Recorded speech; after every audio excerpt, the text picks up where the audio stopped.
ಪುಣ್ಯಾತ್ಮರೇ, ಜೈ ಜನೇಂದ್ರಗಳು. ಇವತ್ತಿನ ದಿವಸ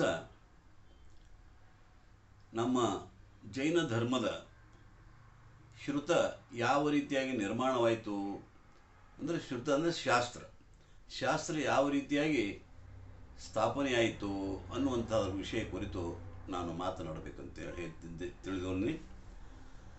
ಭಗವಾನ್ ಮಹಾವೀರ ಸ್ವಾಮಿಯ ದಿವ್ಯಧ್ವನಿಯನ್ನು ಅಂದರೆ ಶ್ರುತಜ್ಞಾನವನ್ನು ಗಣಧರರು ದ್ವಾದಶಾಂಗ ರೂಪದಲ್ಲಿ ಸಂಗ್ರಹಿಸಿದರು. ನಂತರ ಆಚಾರ್ಯರು ಸಂಕಲನಗೊಳಿಸಿ ಅದರ ಮಹಾನ್ ಉಪಕಾರ ನಮಗೆ ಮಾಡಿಕೊಟ್ಟಿದ್ದಾರೆ. ಇದುವೇ ಜೈನ ಶಾಸ್ತ್ರವಾಗಿದೆ. ಇದನ್ನೇ ಜನಾಗಮ ಅಥವಾ ಜನವಾಣಿ ಎಂದು ಕರೆದರು. ಕ್ರಿಸ್ತಶಕ ಪೂರ್ವ 527ರಲ್ಲಿ ನಿರ್ವಾಣ ಹೊಂದಿದ ಬಳಿಕ ಅವರ ದಿವ್ಯಧ್ವನಿಯನ್ನು ಗೌತಮ ಗಣಧರರು 11 ಅಂಗ 14 ಪೂರ್ವಗಳಾಗಿ ಸಂಕಲನಗೊಳಿಸಿದರು.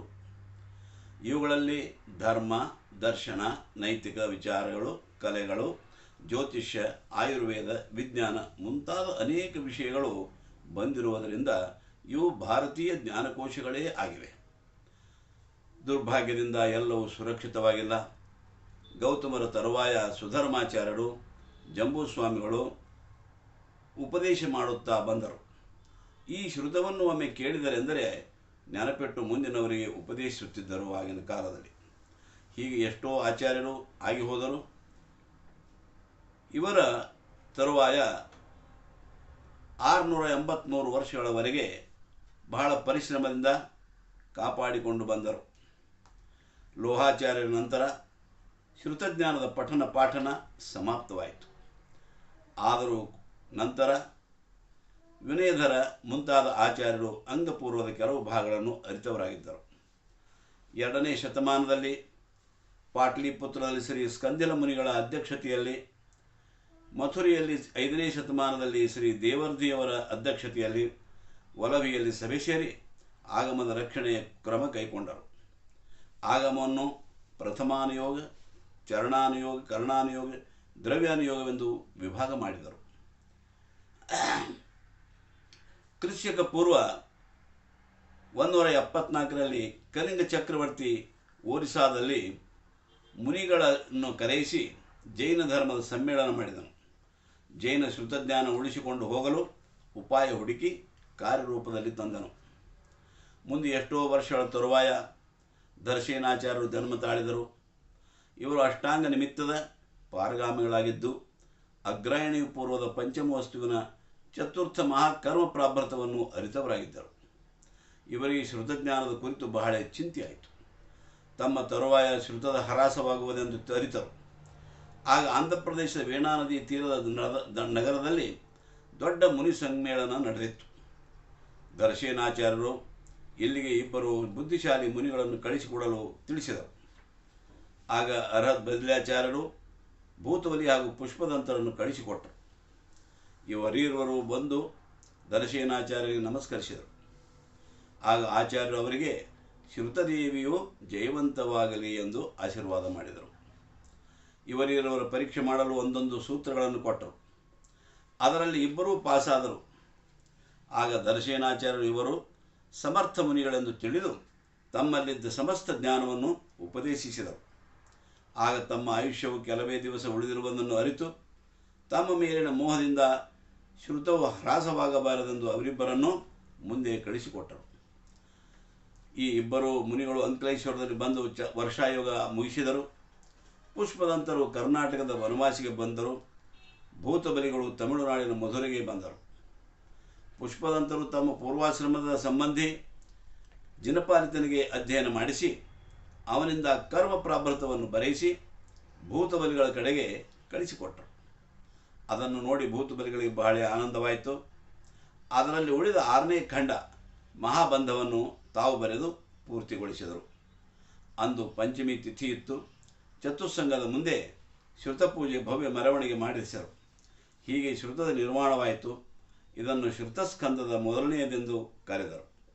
ಇದರಲ್ಲಿ ಜೀವ ಮತ್ತು ಕರ್ಮದ ಸಂಯೋಗದಿಂದ ಆತ್ಮನ ಸಂಸ್ಕಾರ, ಪರ್ಯಾಯದಲ್ಲಿ ಗುಣಸ್ಥಾನ, ಮಾರ್ಗಣಸ್ಥಾನ ಮುಂತಾದ ವಿಷಯಗಳ ವರ್ಣನೆ ಇದೆ. ಮುಂದೆ ದರ್ಶನಾಚಾರ್ಯರ ಸಮಕಾಲೀನರಾದ ಶ್ರೀ ಗುಣಭದ್ರಾಚಾರ್ಯರಿಗೆ ಜ್ಞಾನಪ್ರವಾದ ಪೂರ್ವದ 10ನೇ ವಸ್ತುವಿನಲ್ಲಿಯೇ 3ನೇ ಪ್ರಾಭೃತದ ಜ್ಞಾನವಿತ್ತು. ಇವರು ಅನೇಕ ಗ್ರಂಥಗಳನ್ನು ರಚಿಸಿದರು.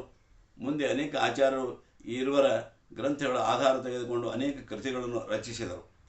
ಅವರಲ್ಲಿ ಕುಂದಾಚಾರ್ಯರು ಸಮಯಸಾರ, ನಿಯಮಸಾರ, ಪ್ರವಚನಸಾರ, ಪಂಚಾಸ್ಕಾಯ ಮೊದಲಾದ ಶಾಸ್ತ್ರಗಳನ್ನು ರಚಿಸಿದರು.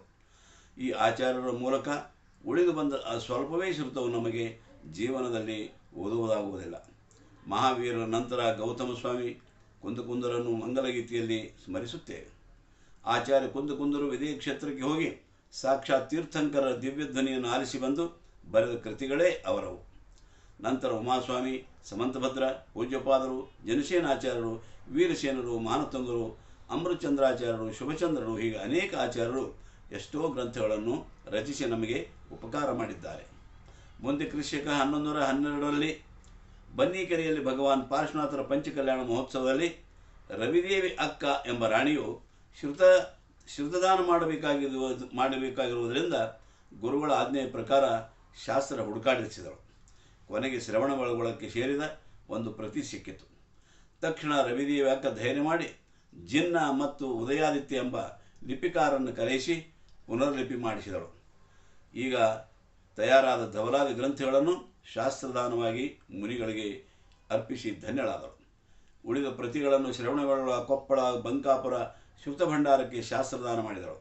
ಮುಂದೆ ಶ್ರವಣಬೆಳಗೊಳದ ಪ್ರತಿ ಮೂಡುಬಿದಿರೆ ಭಂಡಾರಕ್ಕೆ ಸೇರಿತು. ಇಂದಿಗೂ ಆ ಮಠದಲ್ಲಿ ಆ ಪ್ರತಿ ಸುರಕ್ಷಿತವಾಗಿದೆ. ಜನವಾಣಿಯ ಮಹಿಮೆ ಅಪಾರವಾಗಿದೆ. ಆಪ್ತರಿಂದ ಹೇಳಿದುದಾಗಿದೆ. ಇವರೇ ಜನದೇವರಾಗಿದ್ದಾರೆ. ಈ ಜನವಾಣಿ ತಾಯಿ ಮಹಾ ಕಲ್ಯಾಣಕಾರಿಯರುಗಳು. ಅಧ್ಯಯನ ಮಾಡಿದವರ ಅಜ್ಞಾನ ದೂರಾಗುತ್ತದೆ. ಜೀವಿಯನ್ನು ಮೋಕ್ಷ ಮಾರ್ಗಕ್ಕೆ ತಲುಪಿಸುತ್ತದೆ. ಅಧ್ಯಯನ ಮಾಡಿದವರು ಸಮ್ಯಕ್ತುಗಳಾಗುತ್ತಾರೆ.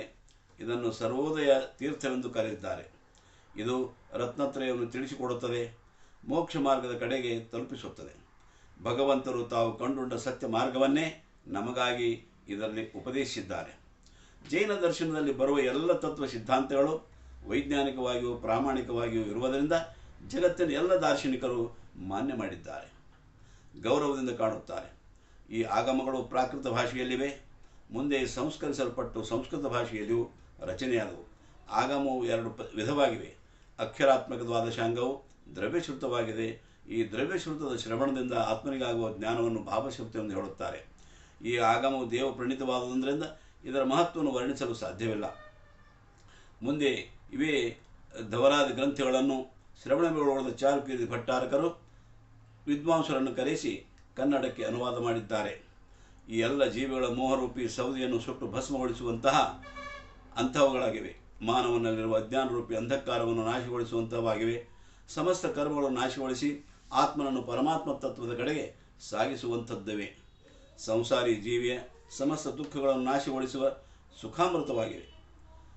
ಆದ್ದರಿಂದ ದಿನಾರು ನಾವು ಜನವಾಣಿಯ ಸ್ವಾಧ್ಯಾಯ ಮಾಡಿ ಆತ್ಮಿಕ ಸುಖವನ್ನು ಅನುಭವಿಸೋಣ ಎಂದು ಆಚಾರ್ಯರು ಹೇಳಿದ್ದಾರೆ. ಆ ಪ್ರಕಾರ ನಾವು ಕೂಡ ನಮ್ಮ ಜೀವನದಲ್ಲಿ ಈ ಗ್ರಂಥಗಳ ಸ್ವಾಧ್ಯಾಯ ಮಾಡಿ ಧನ್ಯರಾಗೋಣ ಅಂಥೇಳಿ ನನ್ನ ಮಾತು ಮುಗಿಸುತ್ತೇನೆ. ಎಲ್ಲರಿಗೂ ಜೈ ಜಿನೇಂದ್ರಗಳು.